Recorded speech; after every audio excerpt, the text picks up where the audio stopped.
Laurent Jalabert endeuillé, l'ancien cycliste émue le décès tragique d'un autre coureur. Actuellement en vacances à Bali en Indonésie avec sa compagne Marion Limousi, Laurent Jalabert profite de ses vacances et de son après-carrière dans le cyclisme.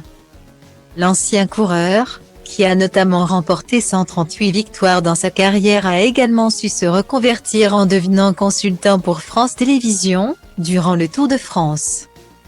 Il officie également à la radio sur les ondes d'Europe 1.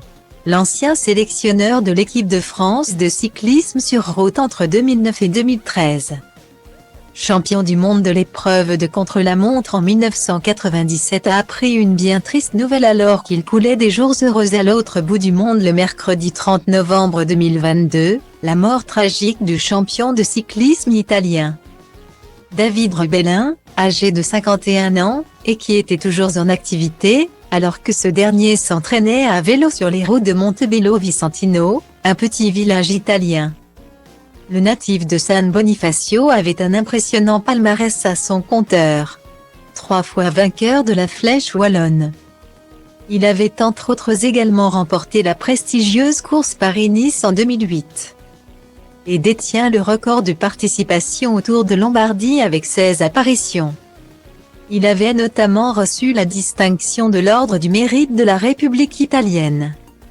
Le compère de Laurent Luyat ou encore Marion Rousse sur France Télévisions, de la même génération que David Rebellin, a été ému par cet accident tragique et la perte d'un ancien adversaire.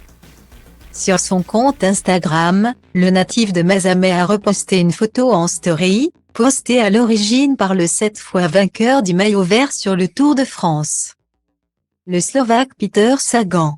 Une photo de David Rebellin à laquelle Laurent Jalabert a rajouté « Repose en paix champion », ainsi qu'un emoji triste.